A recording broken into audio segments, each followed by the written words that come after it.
and oddly, it makes me better at my job, keeping that objectivity, I think, rather than if I was subjectively and emotionally engaged. Actually, I'd go one step further. Those lawyers I know who are very subjective, they can be very motivated. So that can be a great source of motivation for them, that they're so personally invested in the outcome.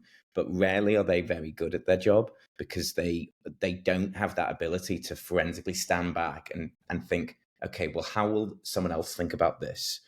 And retain that objective lens.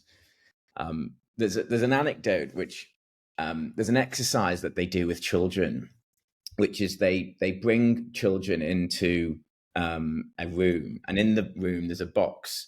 Now inside the box there are